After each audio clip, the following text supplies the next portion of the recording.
Je vais vous parler des Sayanim ce soir. Sayanim, 5e colonne au service d'Israël. Bon, les Sayanim, c'est une invention extraordinaire parce que je vais d'abord les définir. Sayan au singulier, Sayanim au pluriel, c'est un mot hébreu qui veut dire celui qui aide. Donc, ce sont des Juifs qui vivent en dehors d'Israël, qui sont recrutés par le Mossad et qui donnent un coup de main au Mossad. Ils relèvent du Mossad. Le Mossad a un département qui s'appelle guerre de propagande. Et ces Sayanim sont à peu près 50 000 dans le monde, 3 à 4 000 en France, 3 000 à Londres, 10 à 15 000 aux États-Unis, spécialement regroupés à New York pour la finance et à Los Angeles pour les médias, la télévision, etc. Ils sont recrutés comment? C'est très facile. Il existe une franc-maçonnerie juive internationale, peut-être vous avez entendu parler, qui s'appelle le Bnei Brit, c'est-à-dire les enfants de l'Alliance, et qui regroupe 500 000 membres à travers le monde, réservés aux Juifs. Évidemment, cette franc-maçonnerie, ceux qui en font partie, ce sont des gens de très haut niveau, ne serait-ce que par les contributions financières qui sont très élevées, et qui vont pratiquement du cadre moyen supérieur à un parlementaire, directeur de banque, etc. Enfin, vous pouvez imaginer la catégorie des 500 000 qui font partie de cette organisation. Donc, cette organisation est totalement dédiée à la défense d'Israël. Et quand le Mossad a besoin de quelqu'un, eh ben, il va au Bnei Brit, il consulte la liste et il lui demande « Est-ce que tu veux devenir Sayan ?» Et pour l'autre, c'est un honneur de le devenir. Donc, ils sont où ces Sayanim? C'est là où le point principal. Ces Sayanim sont et travaillent, ils mènent leur vie normalement. Ils continuent à vivre normalement en France, par exemple, et ils sont dans toutes les couches de la société. C'est-à-dire, ils sont sur France 2, TF1, ils sont dans la mairie de Lyon, ils sont dans l'armée, ils sont dans la banque. C'est-à-dire, ce sont des Juifs qui occupent des postes intéressants, importants, et qui rendent service. Par exemple, ils informent le Mossad, s'ils sont dans une banque, ils informent le Mossad des mouvements des banques, par exemple, des mouvements de fonds, qui touchent des personnes susceptibles de les intéresser, par exemple des Arabes, du Golfe, ou des terroristes, ou enfin toutes sortes de monde. Ou bien, par exemple, ils sont dans... tiens, à Air France, par exemple. Tout à l'heure, nous a dit qu'il y avait une liste noire. J'ai tout de suite pensé, tiens, vous savez, le CRIF, il ne peut pas tout faire. Le CRIF, il est puissant, il est écouté, il est entendu, mais il ne peut pas intervenir partout. Ce sont les Sayanim qui interviennent.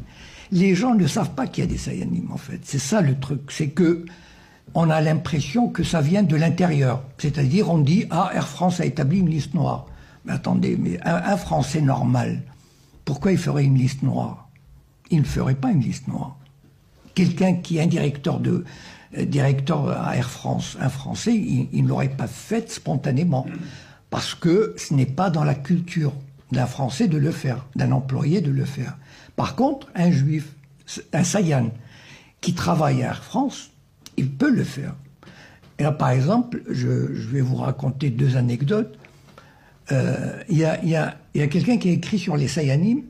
C'est un livre que je vous recommande, enfin vous pouvez le trouver en bibliothèque, qui s'appelle Gordon Thomas, et qui a écrit l'histoire secrète du Mossad. Les Sayanim occupent une place très très importante. C'est ça la force du Mossad. Et non seulement, on dit par exemple, et Victor Ostrovsky, qui est un agent du Mossad et qui s'est réfugié à Londres. Victor Ostrovsky raconte l'anecdote suivante. La France et l'Irak avaient signé un accord pour la construction d'une centrale nucléaire en Irak. Et il y a eu quelques dizaines d'Irakiens, de scientifiques, qui étaient venus à Saclay pour se perfectionner.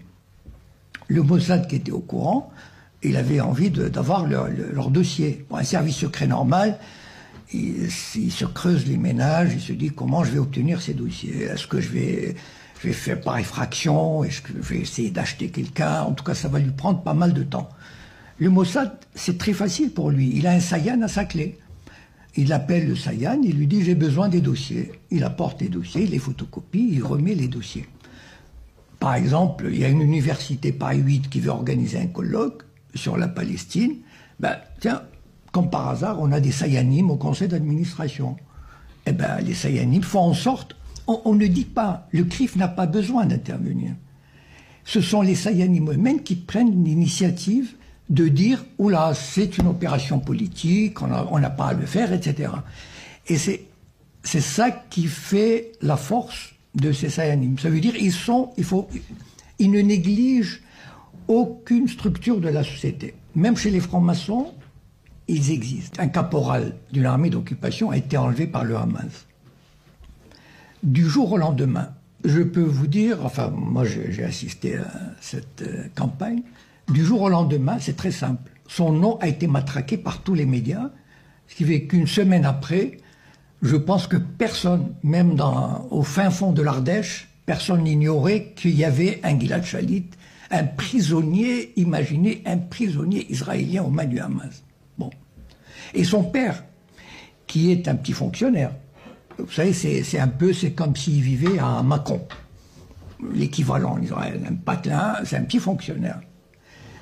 En une semaine, il est devenu une personnalité internationale. C'est-à-dire, il a rencontré Sarkozy, Merkel, Obama, Bush, le secrétaire général de l'ONU, le pape. Mais attendez, imaginez, même un général français, on n'aurait pas fait la même chose pour lui. Un général américain, on n'aurait pas fait ça pour lui. Imaginez un instant, un petit fonctionnaire israélien qui devient l'interlocuteur privilégié du gratin mondial. Voilà. Voilà la force des Sayanim. Ça veut dire, ces Sayanim qui occupent les places importantes au ministère des Affaires étrangères, dans les ministères, au Parlement, etc. Ils travaillent, eux. Voilà. Ils font en sorte que le père de Gilad Shalit soit reçu. On ne sait pas, c'est pas le CRIF qui fait ça. C'est un travail en sous-main, c'est un travail clandestin, et c'est un travail qui se fait en douce. Voilà. Et la force de l'idéologie sioniste en France et dans les autres pays vient de là. À propos de Gilad Shalit, c'est que dans la semaine qui a suivi l'enlèvement, il y a eu les forces d'occupation sionistes ont enlevé 45 personnalités du Hamas.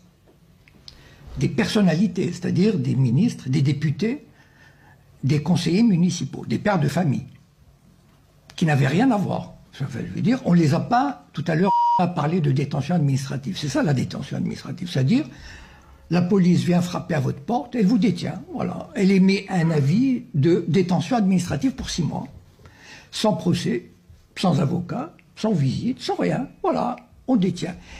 Est-ce que vous avez entendu parler un seul nom de ces 45? Personne. Par contre, Gilad Shalit, on nous a bassinés. Personnalités politiques du Hamas qui ont été élevées, comme l'Allemagne faisait en France. L'occupation nazie, c'était ça. Quand il y avait un acte de résistance, l'armée d'occupation nazie arrêtait 30 personnes. S'il y a eu un assassinat, elle tuait les 30 personnes. C'était ça, voilà. Ben, on a enlevé un soldat, l'armée sioniste d'occupation enlève 45 personnalités, sans jugement, sans rien.